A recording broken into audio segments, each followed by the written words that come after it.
told Sue she was interested in a lake, or should I say Gulf front property.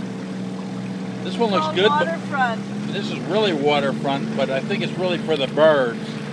You know what I mean? Because there's a hell of a lot of birds living on this little house.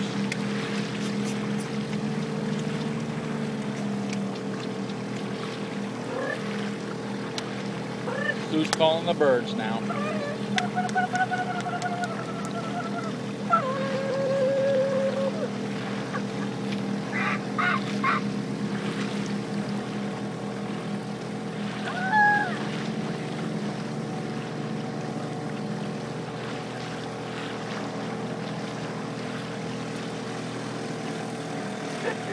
There's a lot of these little houses out here. They land down in the water and then they come back up.